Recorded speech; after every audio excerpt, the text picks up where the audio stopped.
안녕하세요. 짱이맘입니다. 반갑습니다. 오늘이 월요일이에요.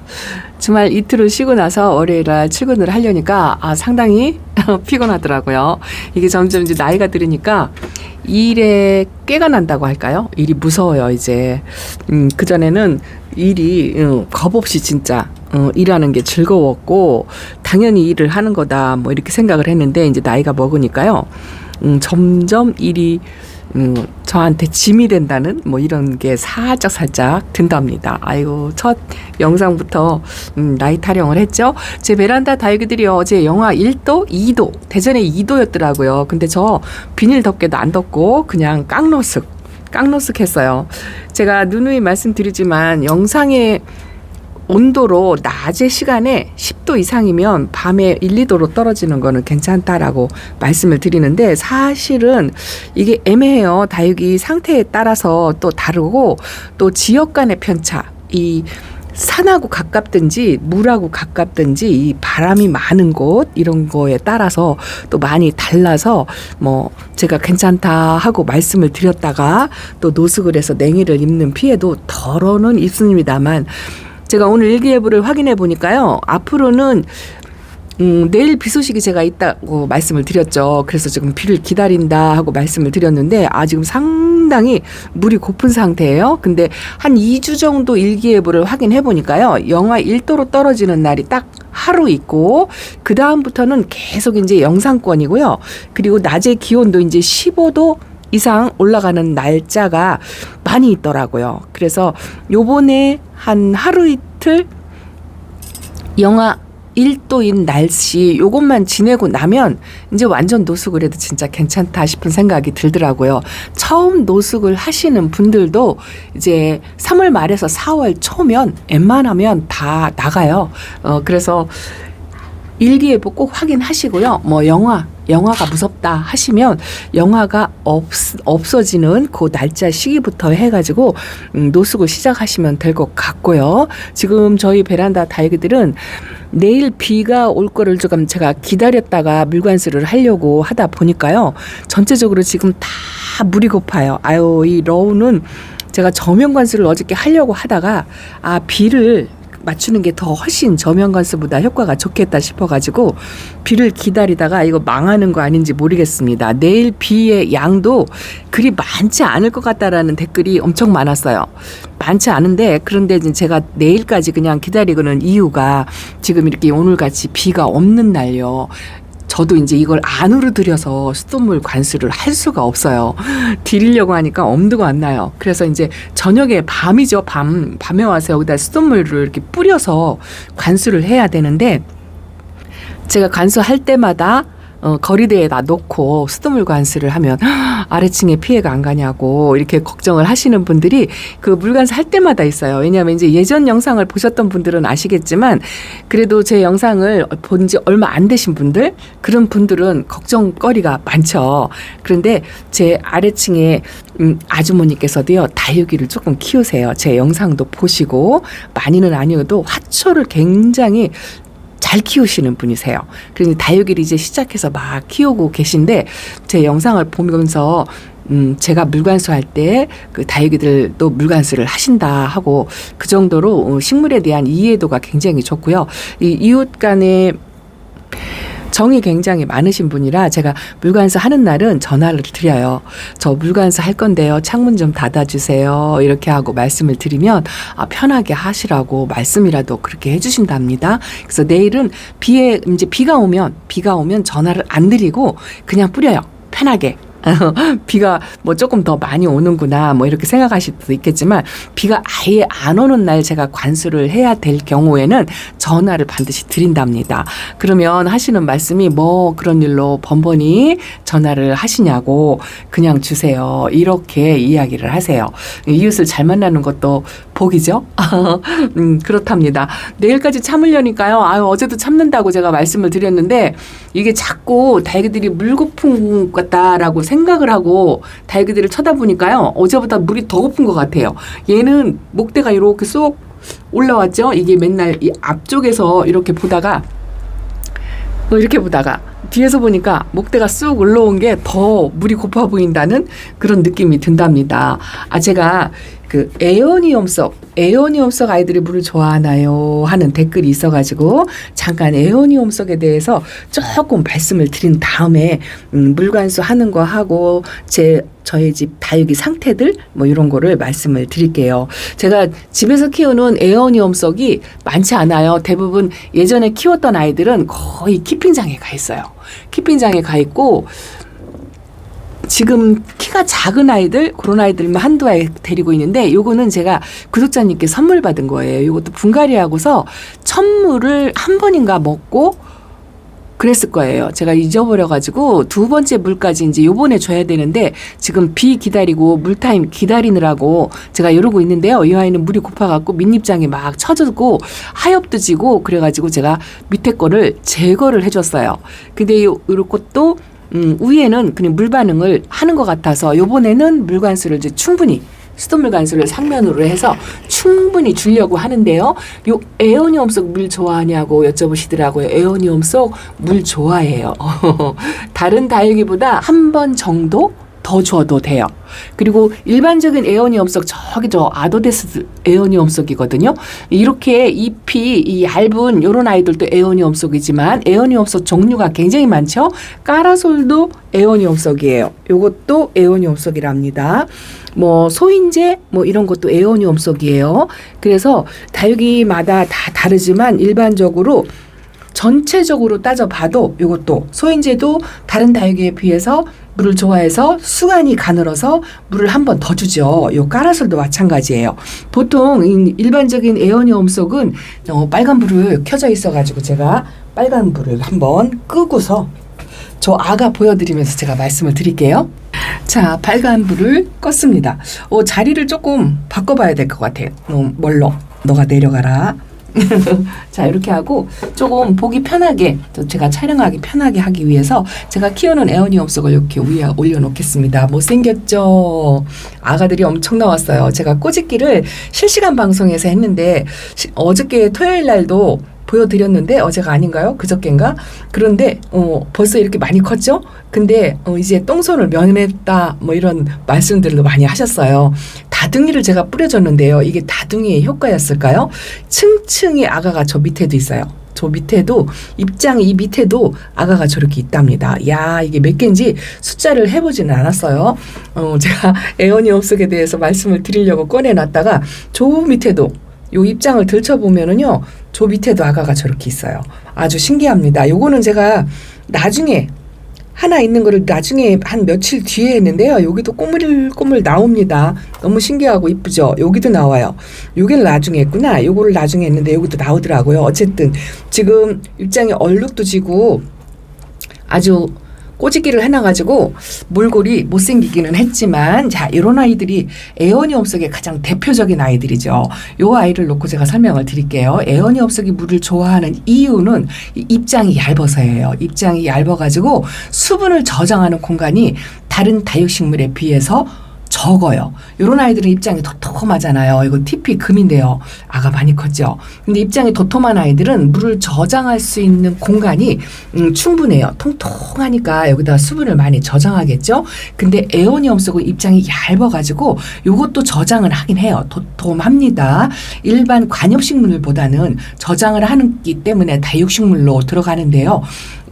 얇아서 저장 공간이 적어가지고 그만큼 물을 빨리 줘야 돼요. 그래서 봄하고 가을은 이런 다육이들은요, 이런 아이들을 한 번 먹을 때 두 번 줘도 상관은 없지만 햇빛 양이 적으면 이것도 우짜라는 성향이 있어요. 목대가 이렇게 있는 아이들은 다육이들이 좀 우짜라잖아요. 근데 햇빛 양도 강한 직광은 좋지 않아요. 왜냐하면 이 입장이 얼굴이 넓적하게 퍼져 있고 이 햇빛의 광량을 이렇게 모을 수 있는 이 아이들이 자기 얼굴의 생장점을 햇빛으로부터 보호할 수 있는 능력이 없어요. 이런 아이들은.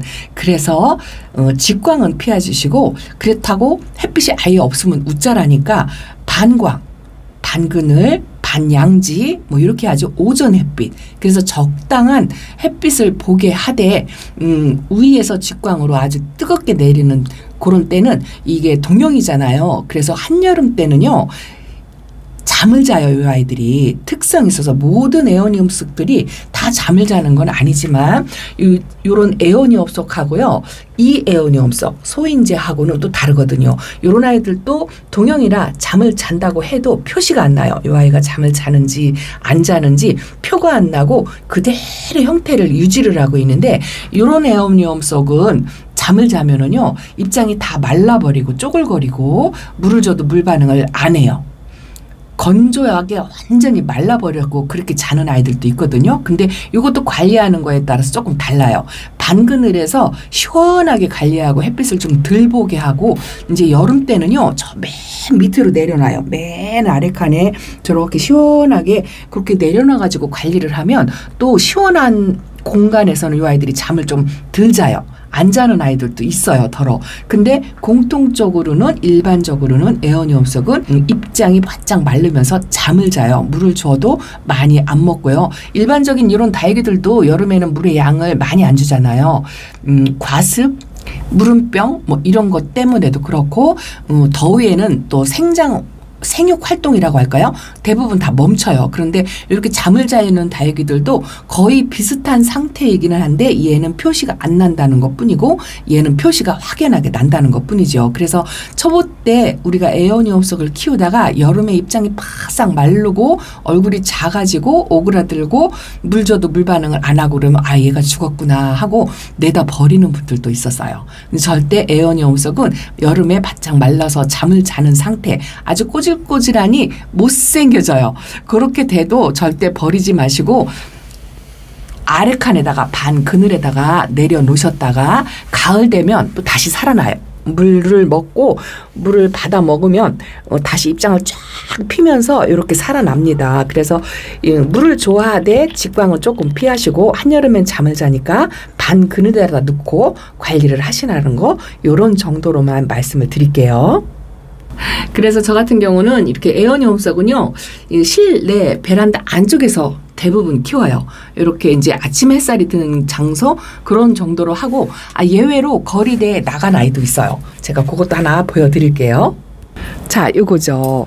요게 블랙메이드인데 이 아이도 에어니움속이거든요. 보통은 에어니움속이 메두사나 뭐 그런 아이들, 흑법사 이런 아이들은 좀 목대가 두꺼운데 요거는 이제 까라솔하고 아마도 이제 교배종이지 싶은 생각이 들어요. 모양새는 까라솔을 많이 닮았는데 색감은 흑법사를 많이 닮았어요. 두 가지를 교배한 것 같은 그런 느낌이 드는데 이렇게 줄기가 가늘은 아이들 있죠. 이런 아이들은 물을 좋아하죠. 그래서 물을 충분히 주시되 이 아이는 입장이 좀 도톰해요. 교배종이라 그러니까 특별히 입장이 도톰해서 작년하고 올하고 제가 거리대에서 관리를 한답니다. 그리고 이 아이는 잠을 잘 안 자더라고요. 까라솔도 에어니움속인데 잠을 안 자잖아요. 표가 안 나요. 잠을 자긴 자는데 표시가 안 나고 물을 줘도 물을 받아먹고 한답니다. 그래서 두 가지 종류로 구분을 해서 키우시면 돼요. 흑법사나 아까 보여드린 메두사, 할로윈 철화 뭐 이런 입장에 이 테두리로 들어가 있는 얇은 아이들 그런 아이들은 약간 반그늘에서 키우시고요. 이렇게 입장이 두껍고 이런 까라솔 이것도 에어니움속이다라고 말씀을 드렸잖아요. 줄기가 가늘은 이런 아이들은 물을 좋아하니까 물 충분히 주어가면서 이거는 노숙해도 괜찮아요. 바깥에서 노숙을 하면서 키워도 괜찮다는 거. 그래서 이렇게 두 부류로 나누어 가지고 그렇게 관리를 하시면 괜찮을 것 같습니다. 이렇게 잠깐 영상을 통해서 조금 말씀을 드린다 했는데 지금 현재 상태로는 제가 노트 필기한 걸 보지 않고 생각나는 대로 말씀을 드렸어요. 기본 관리법이 뭐 그 정도다 이렇게 말씀을 드릴 수가 있습니다. 그런데 이렇게 에어니움속 관리법을 지금 말씀을 드렸는데요. 이런 프릴류 있죠. 이런 프릴류도 다른 일반 다육이 미인류 여기 휴비스죠. 휴비스는 입장이 통통해서 이런 아이들은요. 여름 때도 뭐 한 달에 한 번 줘서 물을 한 번만 주고 관리하시는 분들도 계세요. 저는 이제 2주 텀으로 주기는 하는데 저장 공간이 많아서 물을 달라고 안 해요. 땡땡합니다. 그런데 에어니움속은 아니지만 이렇게 프릴류 입장이 얇은 종류가 있죠. 이런 펜지 같은 아이들도 그렇고 이런 미인류에 비교를 해서 입장이 얇잖아요. 그래서 그만큼 수분을 저장하는 공간이 적기 때문에 이런 프릴류도 에어니움속은 아니지만 여름에 잠을 자는 건 아니지만 물을 좋아한다는 거. 그래서 입장이 얇으면 물을 좋아하고 입장이 이렇게 두툼하면 물을 조금 마디게 줘도 좋다. 이렇게 이해를 하시고 응용을 하시면 될 것 같습니다. 어제 또 하나 있어요. 제가 오늘 닭이 상태를 살펴보고 거리대 물고픈 아이들 설명을 드리려고 하다가 그 댓글의 질문 때문에 제가 에어니엄석을 설명을 드리는데요. 어제 짱이맘이 또 특별한 행위를 하나 했습니다. 잠깐만요. 자, 여기 있어요. 요것도 에어니엄석이랍니다. 이거 뭔지 아시나요? 이쁘죠? 제가 예전에 초보 1년 차 때 아주 정말 예쁘게 키웠던 애연금이라는 아이예요. 애연금. 키핑장에도 하나 있어요. 키핑장에도 하나 있는데 어저께 세종다육에 갔는데 사장님이 키우시는 거예요. 많지는 않고 유일무이 하나가 있는데 수영도 크기도 짱이맘이 딱 좋아하는 아이를 이렇게 예쁘게 키워 놓으셨더라고요. 사실 어제 데려올 때요. 바싹 말라서 시들시들했었어요. 이것도 까라솔처럼 목대가 이렇게 생겼죠. 이것도 애연금인데 에어니엄석이에요. 그래서 어제 집에 오자마자 물을 관수를 조금 했어요. 이거는 못 참고 하루 이틀 기다리지를 못하겠더라고요. 너무 말라가지고 하엽도 많이 있었고 시들시들하니 불쌍해 보여서 어제 물 관수를 살짝만 했어요. 왜냐하면 오늘 전체 관수를 해야 되기 때문에 조금만 줬습니다. 이런 에어니엄석 아이들은요 성격이 좋아서 이렇게 물을 좋아한다고 말씀을 드렸잖아요. 그래서 중간에 내가 기본적으로 물 주는 그 텀이 있잖아요. 그 텀 사이에 한 번씩 더 줘도 괜찮아요. 그만큼 물을 좋아해요. 봄하고 가을에만 그래요. 여름만 물을 조금만 주시면 돼요. 겨울에도 추위 대비해서 안에서 관리를 하는데 춥지만 않으면 겨울에도 물관수는 받아 먹더라고요. 그런데 여름만 물 주면 물 흡수를 잘 못하니까 여름만 조심을 하면 되는데요. 저도 이 아이 여름에 보냈어요. 1년 차 여름 때 진짜 이 아이만큼 아주 예뻤다고 말씀을 드릴까요? 그런데 제가 키핑장에 아주 어렵게 이 애연금이요 많지 않아요. 구하기가 쉽지 않거든요. 더더구나 이렇게 수영이 큰 다막 하나에는 제가 보지를 못하겠던 것 같고 이게 좀 애연금이 조금 까칠한 면이 없잖아 있거든요. 그래서 구하기가 쉽지 않아서 하나 겨우겨우 데려다 놨는데 그거 하나 있는 게 좀 아쉽더라고요. 그것도 수영이 한쪽이 조금 2% 부족하게 그래요. 근데 요번에 이렇게 가니까 아주 이쁜 아이가 있어서 이거 분채 들고 왔어요. 사장님이 키우시는 건데 제가 분채 들고 왔어요. 거기 계신 구독자님께서 그러시더라고요. 아니 애연금이 하나 있는데 또 가져가세요 하고 말씀을 하셨다고 하더라고요. 저 애연금 엄청 좋아해요. 이거는 2개, 3개 있어도 데려오고 싶은 그런 욕심이 있습니다. 왜냐하면 많지 않기 때문에 그래서 근데 조금 까칠해서 제가 제대로 잘 키울 수 있을지 모르겠지만 여름에 탄저병 까맣까맣하게 변해가지고 입장이 몽땅 떨어져가지고 그렇게 보낸 적이 있어요. 그래서 겁이 나서 아이고 제대로 키울 수 있을까 그래서 집에서는 도전을 안 해봤는데 키핑장에 하나 데려다 놓으니까요 반그늘에 놓고 나니까 순들순들 잘 크더라고요. 그래서 제가 다시 한번 도전하려고 요걸 하나 데리고 왔습니다. 지난번에도 갔을 때 봤었어요. 근데 키울 자신이 없어가지고 망설이다가 어제죠? 에라 모르겠다 하고 이렇게 데리고 왔습니다. 아주 이쁩니다. 이런 애연금은요.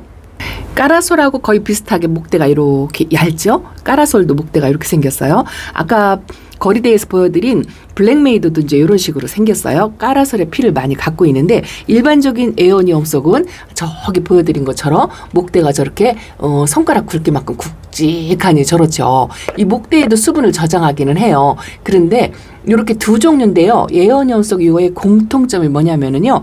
줄기가 가늘든 줄기가 두껍든 공중뿌리 공기뿌리라고 하죠. 여기도 있어요. 공기뿌리를 이렇게 내는데 이런 아이들은 공기뿌리를 미리 제거하지 않아요. 왜냐하면 애어니엄석은 이렇게 얼굴이 많잖아요. 우리가 꼬집기를 해서 얼굴을 많이 만들어 놓고 이 줄기 몸대에 비해서 이 자구 얼굴이 좀 많은 편이에요. 그러면 이 뿌리가 물을 흡수하는 능력이 이 아이들 얼굴을 다 키워나는데 부족하대요. 그래서 자체적으로 공기뿌리를 내서 그 공기뿌리가 자라가지고 땅속을 파고 들어가요. 이렇게 굵게 만들어져 가지고 땅속으로 저렇게 들어가요. 저게 공기뿌리 얇은 건데 공기뿌리거든요. 공기뿌리가 발달해서 화분 속으로 저렇게 들어가서 뿌리 역할을 하고 뿌리에 도움을 줘요. 그래서 애어니엄석은 저런 애어니엄석이 또 마찬가지고 이런 애어니엄석도 마찬가지예요. 공기뿌리를 미리 제거하지 않고 땅속으로 들어가는 애어니엄석의 공기뿌리는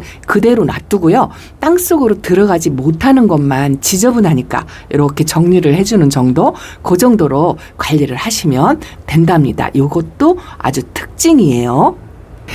그리고 또 하나 응용해야 된다라고 말씀을 드렸는데, 이렇게 에어니움석의 특징을 말씀을 드렸죠. 근데 에어니움석은 아니지만 이렇게 프릴류가 있죠. 이 프릴류도 입장이 얇은 아이들이 있어요. 이렇게 이것도 마드레젤인데요. 입장이 얇아요. 거기다가 줄기까지 가늘죠. 이런 아이들은 상당히 물을 좋아한다라고 판단을 하시면 되세요. 그래서 프릴류도 입장이 크고 줄기가 굵은 아이들은 조금 물을 평상시 다른 달걀하고 비슷하게 주고요. 이 줄기와 입장이 가늘은 아이들은 물을 좋아해서 물을 한 텀 정도 더 줘도 된다. 이렇게 응용을 하시면 키우시면 되는데, 이런 것도 있죠. 이런 거는 또 셋업류예요. 셋업류 종류가 다른데요. 줄기가 가늘어요. 그래서 이런 아이들은 수간을 이렇게 말라버리면 안 되거든요. 그래서 물을 주기적으로 주긴 주는데, 얼굴이 알갱이가 이렇게 작잖아요. 홍옥, 또 오로라 뭐 이런 아이들 있잖아요. 그런 아이들이 셋업류인데, 이 알갱이, 작은 알갱이의 수분을 저장하고 있지만 줄기가 가늘어도 또 과습을 하면 그 입장을 똑똑똑똑 떨구는 물이 차는 뭐 그런 성향이 또 없지 않아 있어요. 그래서